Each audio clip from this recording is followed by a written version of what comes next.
We always say websites are like living, breathing things. Sure. Your business evolves, which means that you have to go back in and check on this information to be sure that it's true and accurate to what you're wanting to put out there at the time. So it could be that you have something pinned that just doesn't, maybe it involves a service line that you no longer offer, or maybe your priorities have changed.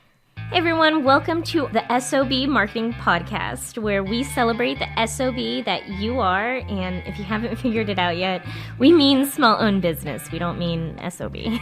Listen, we know that as a small business owner, you are working hard on the daily to keep your business fully operational while trying to promote it.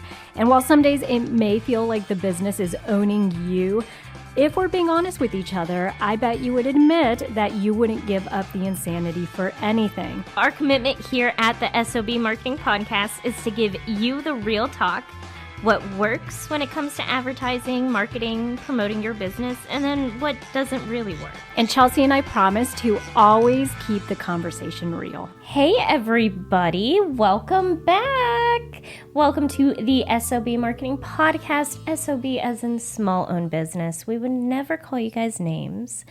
Before we get started, Vivian, we're trying to build a cult here, right? Yeah. Yeah. But a cult for good. A cult for good. Not for evil. Absolutely not. But to build a cult, we need everyone to make sure they're following us or make sure you're subscribed. And we need you to leave a review so that we can get in front of other small business owners so they can join the cult for good. Marketing cult, that is. It's a marketing cult. It's fine. Okay, let's go ahead and get into the marketing part of this podcast. But before we do, a friendly reminder, y'all, we have a TLDL section, too long didn't listen. So we get that you guys are busy. You might not have time to listen to this entire episode. You can go to that chapter of this episode, and I'm going to give you a brief synopsis of what we talked about. Afterwards, once you get the chance, go back and listen to the entire conversation because context, everything that I say in the synopsis is going to make more sense when you hear the entire conversation. But let's get to the good part now, Vivian. What are we talking about today? Today's marketing topic is going to be, I kind of wish I could do like an eagle sound, but I can't. It's related because this is coming out. Chelsea, put an eagle sound right here. This is 4th of July week. Everybody is fireworks crazy, at least in the state of South Carolina. We love us some fireworks. So we're going to be hearing fireworks probably for 8 days on. The worst, y'all, if you don't live in the South, like, she's not being dramatic. No. Like, that is facts. Yes, people will start like 2 days prior to 4th of July, and then they have leftover fireworks because they go ham and buy like a ton of them. Yeah. So then they're shooting them off like, you know, the entire next week until they run out. Which, listen, I love me a good fireworks, so totally fair. Fireworks show. So today's topic is actually going to be marketing fireworks, small tweaks that you can make to jazz up, to really like put an oomph behind your marketing as a small business owner. Okay, so like a good explosion. I mean, explosion in a good way. In a good way, yes, you're right. Yes. I couldn't think of how else to describe a firework. Kind of like you're adding, might I say, dynamite? Dynamite?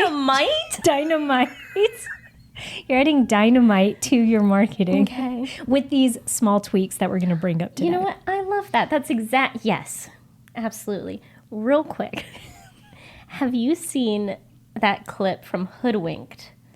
No, what is movie? That? It's an animated movie, which growing up, I loved Hoodwinked. Okay, it's really funny. So at one point in time, a squirrel and the wolf are in a mining cart. Okay. Like zipping through a mine.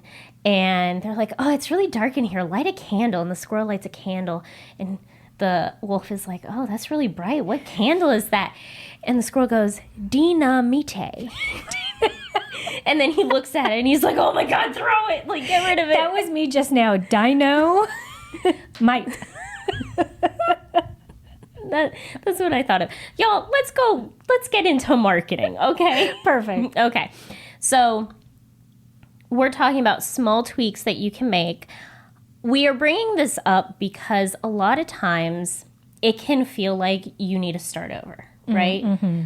Like a small business owner, you're sitting here like, my marketing's not working. I can't figure out the groove. I'm just going to scrap it all and Please don't do that, y'all. Yeah. That's a lot of work that you most likely don't have to do. Raise your hand in the comments section if you feel like this every other week. Okay. Yeah. I feel like that's a very common feeling among small business owners, for one, because we kind of are like super intimate with every step of the process of what we do in our business, which is not usual in a corporate setting or if you're just focusing on one function in a business. But instead, as a small business owner, because you are kind of focused on all the functions, I do think that there is a tendency to say, why don't I just scrap and start over? Why don't it'd be a lot easier than having to go in and fix what I've done here. Yeah, unfortunately, y'all, that would do more harm than good. And I'm going to tell you right now, marketing is about experimenting, okay? We're little scientists. We're trying Evil scientist in Chelsea's case. Vivian, we just explained that the cult is for good. That's right. You can't be using the word evil in here, or they're not going to join it. We have to get our marketing rhetoric down. Yeah, we do. No evil in anything. Okay, look, marketing is about experimenting. It's about making those small tweaks, the tweaks we're going to talk about today, to find what works for your small business. Blowing something up because you're like, this isn't working, is not going to be helpful. Yeah, it is when there's a purpose or a reason behind it. But to Chelsea's point, more often than not, when you get that feeling, it just requires that you take a step back and maybe just evaluate and reassess where you are and then go from there. And so, Chelsea, these tweaks, I know when we talked about it, they're not all built the same. No. When we're talking about tweaks, we're talking about ways that you can oomph your marketing. We're not talking about rebranding. Okay. Y'all, you most likely do not need to change your brand colors or your brand fonts, stuff like that. That's not a tweak that's going to make the impact that you're probably looking for. Now, if you're making, like doing a whole big rebrand, that's something different. But just randomly changing your brand colors on a Tuesday, you're wasting your time. I want to be very blunt about this. Yeah. Because I feel like... Oh, you are. Well, because I feel like a lot of times small business owners will say, I need to make a change. Let me tweak my logo. Let me tweak my brand colors and the fonts. That's not going to make the impact that you're looking for. The same thing with tweaking your About You page. You need to have an About You page, yes, but making tweaks to that is not going to have this huge fireworks impact on your marketing.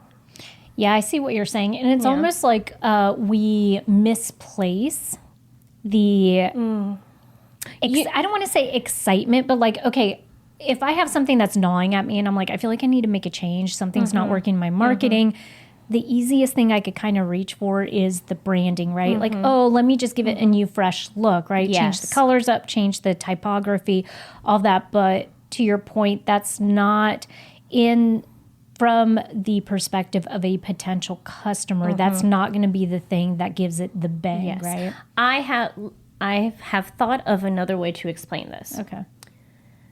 Let's say you need to do your dishes.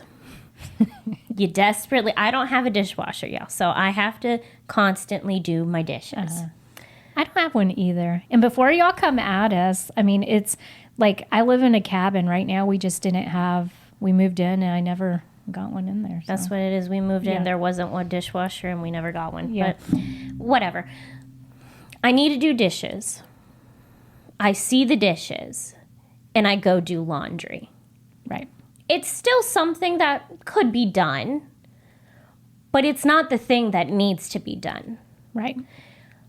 It's so important when you're wanting to make these tweaks to learn and to be little scientists and little detectives and look at what's going on in your marketing that will show you what needs to be changed. Yeah. Like almost like have a concept of what's linking. Yes. Like what's causing the problem. Yes. What is link it to the problem. Right. So that way you can say, okay, this tweak will directly correlate to the issue that I'm having. Reaching for the easiest thing to do, which in this case is, we're just sticking with changing your branding colors at this point, because that's the example I gave. But just reaching for, I'm going to change my branding colors, like that's not linked to the issue that you're having with your marketing. Right. Cause and effect. Think cause and effect. And, you know, I'm right there with you guys. I sometimes, what you're doing is creating busy work for yourself. I do it often. Hard habit to kick, but one that's really important. So, Chelsea, let's go straight in. Wait, real quick. In my notes, I have basically stop tinkering with stuff. I know I'm a big tinkerer. If you're not watching this, I'm just staring Vivian down. All right. I would say I feel attacked, but no. It happens so often I don't feel attacked anymore. All right. So let's just go ahead and get straight into it. What is one of the tweaks, Chelsea, that you think can create a really big impact in your marketing? Okay. So we have, some examples that we've laid out. My number one tweak that I really, really want y'all to do is to add testimonials or reviews to your website and to your products.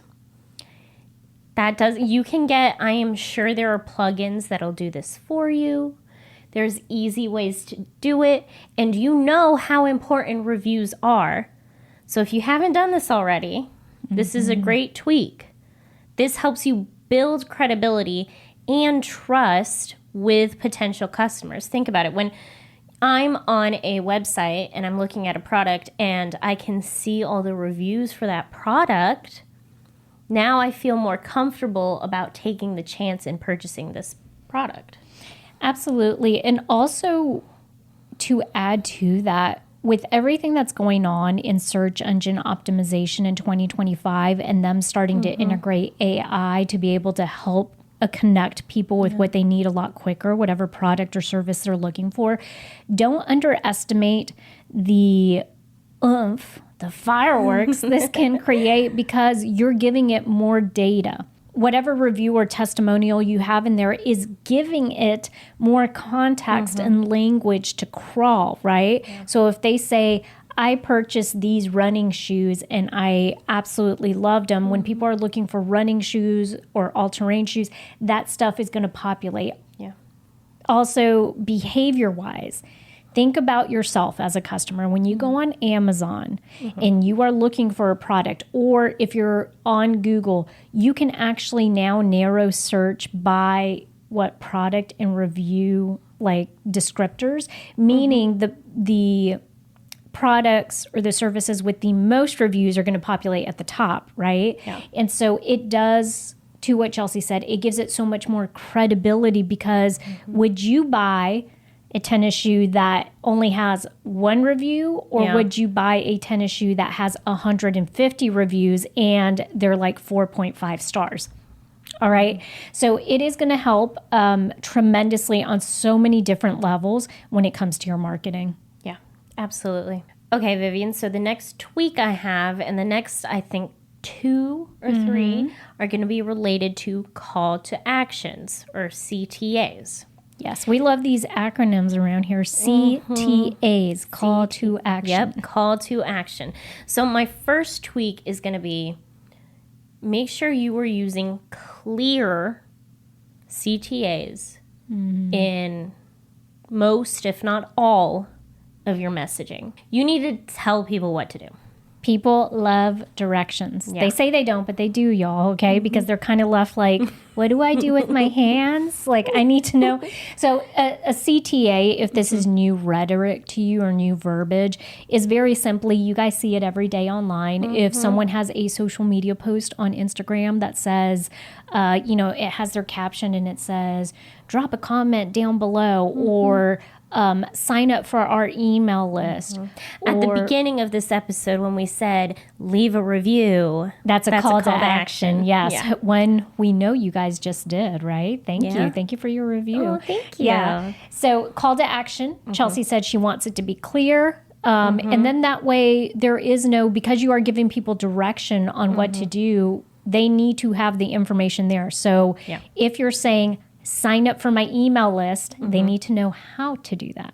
Okay. Yeah. Where can they find this link? Where can they find this button that allows them to sign up for your email list? Thank you for adding that, because that, that's the important part. You can't ask someone to do something and not explain to them how to do it. Well, don't assume that they know. I mean, the thing is, there could be people that know your business well enough to know, like, hey, I know that's going to be available on her website. I know how to join the S.O.B community. It's on their website. Okay, we can't assume that you know that, because you might be listening to us for the first time. So we have to tell you where to navigate to or how to go about finding that information. Absolutely. Another point that we want to make for call to action for CTAs, there was a reason why I explained that that's the acronym, and then I still use the whole, okay, for CTAs, keep it simple. Y'all, don't give people 3 different CTAs all at once. It's too much. People are not going to do all 3 things. I had this feedback from when I was first starting out on YouTube. I had asked a fellow YouTuber to look at my videos. And one of the things she said to me was, she's like, you tell people to do 3 different things at the end of your video. She's like, scrap it and just tell them to do 1. Like, if it's just subscribe to this channel, subscribe to his channel. Right. And so I think it helps when you prioritize the most important thing. So we want to be sure that you're spending time creating content and putting information out there. Be sure that when you go into creating this, let's say it's a reel, what is the most important thing I want to come from this reel? Yeah. Is it to get them to follow me? Is it to get them to check out my website? Is it to get them to comment a word below so then I can send them a link in the DMs? Whatever that is, prioritize it. It doesn't have to be 5 different things. That's overwhelming to someone that's maybe interacting with you for the first time. So clear, concise, simple. Keep it down to 1. Keep it down to 1. CTA. The last thing, Vivian, that I want to say about CTAs is you need to make your customer journey. Remember, call back. Ooh. If you haven't listened to that episode, go listen to that episode. But you want to make the journey that they go on from that CTA to the final product, service, what you want them to do. You need to make it short.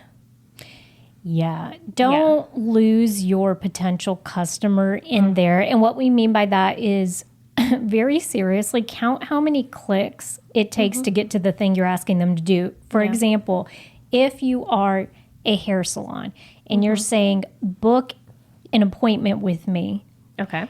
And then you basically are like,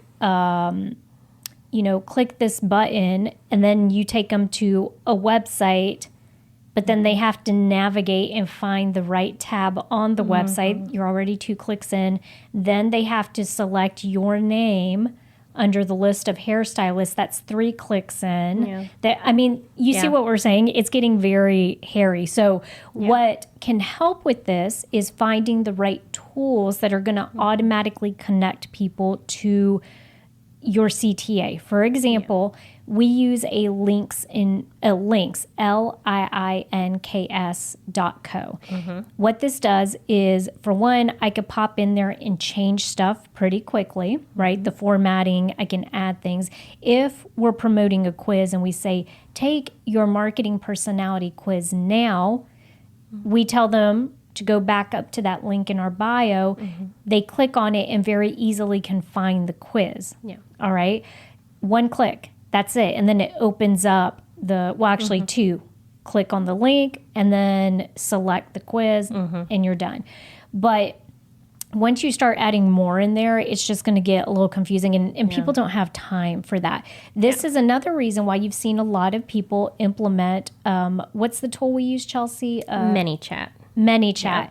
Okay, that's where you saw this need for people to be like, comment the word course down below and I'll send you the link to my course. Great. They go on there, they comment. That's one thing they've done. They check their inbox. Yep. That's step 2. They have a message from you with a link. They click the link. Step 3, very easy, right? They're still on the same platform they're using. You're not asking them to go off platform and do anything on their own. Yeah. Super convenient. So I love that you said this. Think about it from the perspective of your customer. How does it feel for them to actually do the call to action? If you're asking them to take 10 steps in between, I hate to tell you, your conversion rate's not going to be high. Yeah. Oh, absolutely. Which, Vivian, and I don't want to get too off track, but this is also true for websites, y'all. Yeah. Do you know how many clicks it is off the top of your head? I want to say it's like 3 or 4. I want to think say it's 3. 3. I want to say it's 3, but basically, good web design, they'll tell you to only have 3 clicks in between someone getting to your homepage and finding what they need. Yeah. Because anything more than that, and they're going to stop searching because it's taking too long. Absolutely. Your website's too hard to navigate. Yep. So don't embed information in another, like a page within a page. This isn't one of those little Russian dolls, okay? I don't even know what they're called, but...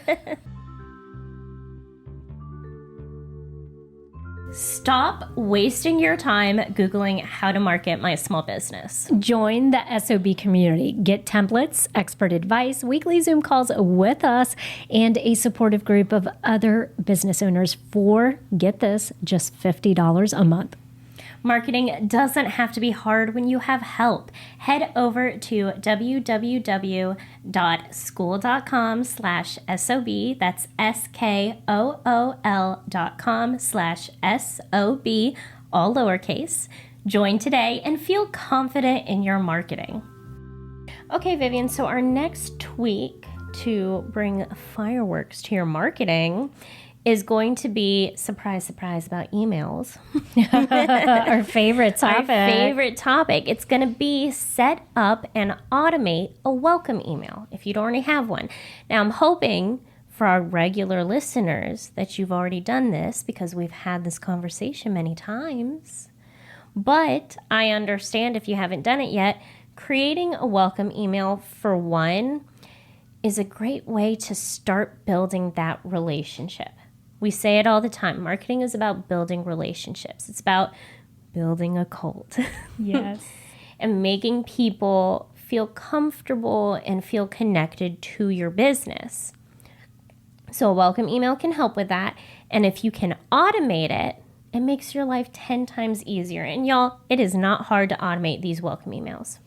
No, any email platform that you're going to use has the capability to set up some type of automation like this. And so think about it, if we're looking at it from the customer journey side of this, I just learned about your small business. Let's stick with the hair salon example. Okay. And I'm interested in your services.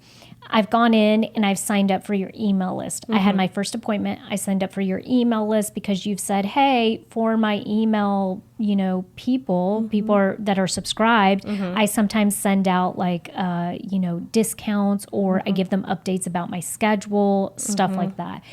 Great. I signed up for it. Wouldn't it be nice if I had something that was warm and welcoming in my inbox within 10 minutes of me signing up that said something like, hey, thanks for subscribing to my email list. Here's some of the information you can expect to receive from me in the future, right? And then you could also embed in there maybe some other resources you have for them, right? Like, here's my cell number. Okay, professional cell number, I guess, because I think some hairstylists do that, right? Like, here's my number for you to schedule appointments, or here's the link to my online appointment scheduler. You can set up an appointment anytime, whatever it is. Give them clear instructions. This is, we always talk about how you have to guide people and be sure that you're quote unquote training them to know how to interact with your business, this would be a great way to introduce some of those ideas. Okay, Vivian, let's say they're new to the cult and they haven't gotten behind email marketing quite yet. Okay. That's fine. Send us your address so we can show up and badger you into setting up your own email list, but fine. But fine. Email marketing's not your thing. Let's talk about social media. And a small tweak you can make that will make a big impact, big difference. Pinned posts. Oh, okay. On Instagram. One, if you don't have any pinned posts, do that. Two, make sure they're still relevant if you have some that are pinned. Yeah, and she's probably saying this because of me, because I just created, we had the same pin post on our Instagram page for a while now, and I realized a couple weeks ago it was a little outdated. And so I have created new stuff to put in there. I just need to upload it and change the pin post. But to Chelsea's point, remember, just like a website, we always say websites are like living, breathing things. Sure. Your business evolves, which means that you have to go back in and check on this information to be sure that it's true and accurate to what you're wanting to put out there at the time. So it could be that you have something pinned that just doesn't, maybe it involves a service line that you no longer offer, or maybe your priorities have changed and instead you want to promote something, better, a better product or something different. So, and don't discredit or don't discount how effective these pin posts can be, because think about it, that's the first three things people see when they pull up your Instagram profile. Yes, and people like me, and I'm sure a ton of other people actually click on those. Like if it's intriguing enough and you see that they have something pinned, you're like, okay, why'd they pin this? Either because it was a viral post, right? Yeah. Or because it has some really good information about the business or the company, or they're giving you instructions on how to use a product, right? Yeah. The product they sell. Yeah. So I think it really is some of that free real estate that you want to take advantage of. Yeah. Love that you bring up free real estate. Okay, another one relating to social media, y'all. Highlights. Yes. On Instagram. Use your highlights. If you have specific information, I see a lot of people do FAQ highlights. So you can click through all of them and have your frequently asked questions answered. Highlighting things that you want people to have access to, important. I almost would start to view these profiles for social media as mini websites. Yeah. All right. And so what you constantly look at, and remember, because they change the style and the way this stuff looks all the time, they add features to it. Just know you're going to have to stay on top of that. But what I would do is kind of look at it from a perspective of, okay, if this were a website, what would make sense for me to put on here? Same thing with, the Instagram profile. Great. I have space up top for the highlights. What's important for people who I'm trying to entice into my small business to know, right? Yeah. Those are going to be the staple things that you leave up there that don't change. Those pinned posts, same thing, but they can change more often, right? So that's the way I would approach it, is think of it just like you're strategically thinking about your website. Yeah. Think of it strategically like that. Before we move on to the next one, though, since we're on the topic of real estate, free real estate, available real estate to you guys, just same thing with anything you're doing, because we have so many different digital accounts nowadays, whether that be your Google business profile that you've claimed, or perhaps your LinkedIn account, whatever it is, anything that is representing your small business, go in there and be sure that you are taking full advantage of any of that free digital real estate that you have, because that is stuff you guys don't have to pay for, and it's giving more verbiage, description to all of these, SEO type things. So the more fully flushed you have these accounts. Are we going to have this debate again? It's flat. Well, no, it's flushed too. It's fine. Yes. Okay. Remember, I say flushed. Yeah, that's weird. It's weird that you say flushed. Okay. But whatever. We want these profiles to be completed. The more information you put on there, the better. So,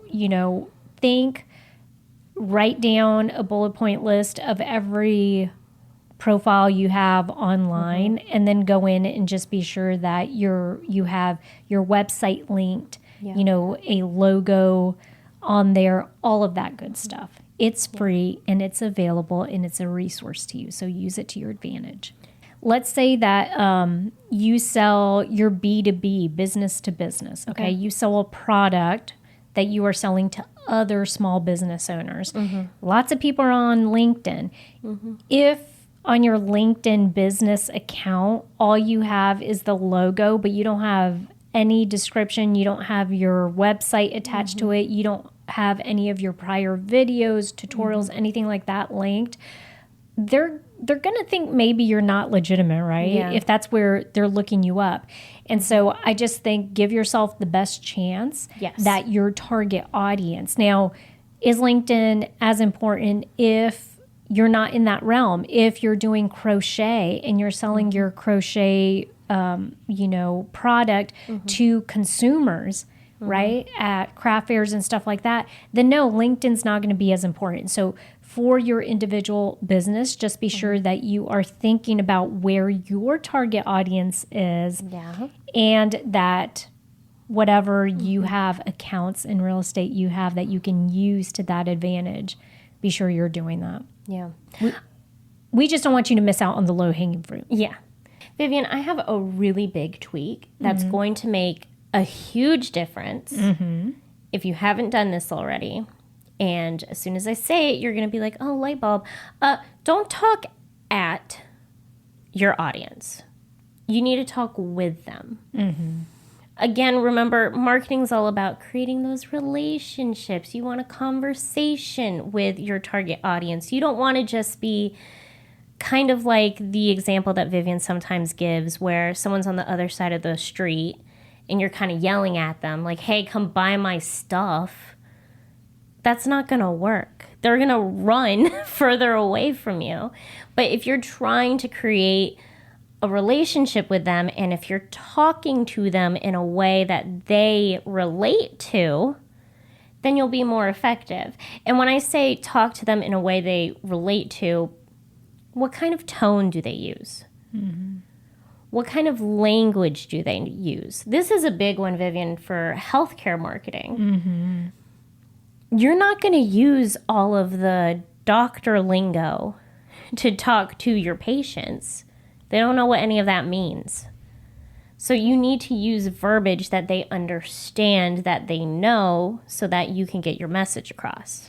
We just recently did an Instagram post about this because I think it was a marketing hot take, because I think a lot of people maybe still don't buy into this.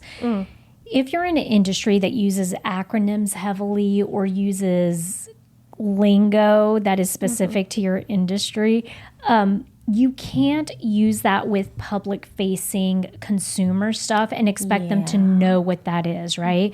And so what we find sometimes is, and I know you guys have seen this out in the wild, okay? We're not calling out names, but I know you've seen this.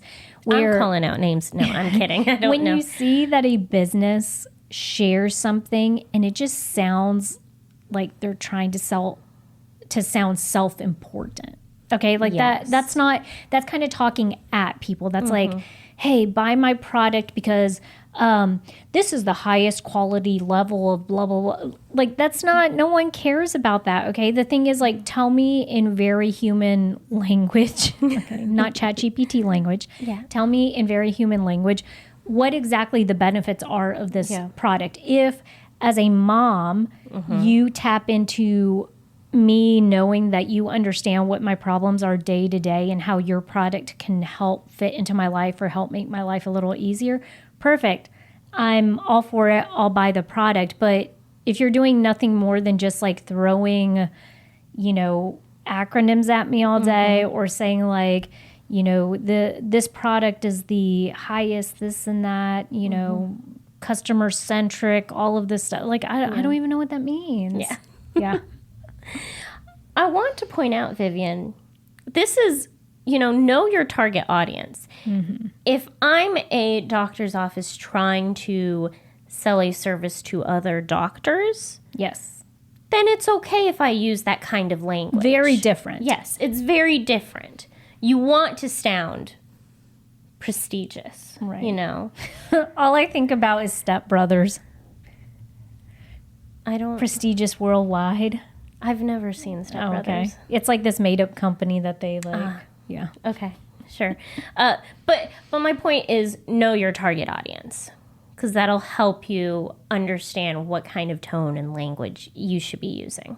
Yeah, for sure. I think it also shapes your promotional stuff, the rhetoric you use on your website, everything, right? And so I think you could get very good at just kind of leaving the text or tapping into what your target audience wants to hear, right? Yeah. Okay, so those are all our specific examples of tweaks. I just want to remind you guys, each small business is different. We want you to sit down, look over your marketing, evaluate and assess, and you will find small opportunities where you can improve things and you can tweak things, and they can make a huge difference. So consider the tweaks that we've listed out, but really what we want you to do is just be reflective of what you have going on. Don't blow up your spot and completely get rid of everything you're doing for your marketing, but instead look at it and say, what can I do a little bit different? Yeah, and if you need a little, just another thing to sweeten the pot to do this, what I like to do is, we talk about experimenting quite a bit. Look at some of the data points that you have on these things, right? So, for example, let's say we talked about setting up an automated email. Yes. Look at your open rate for said welcome email, okay? So if I set it up, I'm going to give it maybe 3 weeks, and then I'm going to go into my analytics, and I'm going to take a look at how many people are actually opening that welcome email. If it's over 50%, that's fabulous. If it's 40%, that's great. That means that people are actually reading what you're putting out there. If it's less than that, then maybe consider changing the subject line, or being sure that you're telling people before they leave the appointment, like, hey, by the way, you're going to get a welcome email from me. Be sure you read it. But these are all ways that you can see movement. And then that way that encourages you, that makes you feel more confident that these small tweaks are actually making a big impact in what you're doing day to day. And you guys, we just want to remind you, if the reason we wanted to lead with the small tweaks and not the big stuff is that you're already doing some part of this. The amount of time you have to invest to get this started or to go back in and evaluate, reassess is minimal as compared to it being a big, daunting 3-week project. Okay, it's not, none of these are, okay? So just remember that. And I think if anything, it helps save you time, because then you're like, hey, I'm already doing this. I'm getting great results now, and it's doing what it's supposed to be doing. Yes. Okay, y'all, I want you guys to go out and this next week do at least one tweak. Just tweak one thing, and then let us know how it goes. Perfect. Vivian, do you think we're ready for the TLDL? Let's do it. Okay, y'all, this is the TLDL section, too long didn't listen. So if you skipped ahead to this section, I'm going to give you a brief synopsis about what Vivian and I talked about today. But when you get the chance, go back and listen to the entire conversation. So today, Vivian and I talked about small tweaks you can make in your marketing that'll have a big impact on your goals. If you're feeling like your marketing's not quite where you want it to be, please do not blow it up. Do not completely start over. There are small tweaks you can make to help your marketing get back on track. Some examples we give are making sure you're pinning posts on your Instagram page and making sure those pin posts are still relevant. We also mention making sure there are reviews on your website and on your product pages, just to give you guys some examples. We also talk about how not all tweaks are worth your time. We want you guys to sit down and assess and evaluate your marketing so that you can find the tweaks that will help you the most, because every business is different. So, friendly reminder, if you are not following us, make sure you go and do that. Or if you're watching on YouTube, make sure you subscribe and make sure you share this episode with someone that you think will benefit from it. And go be the best SOB you can be.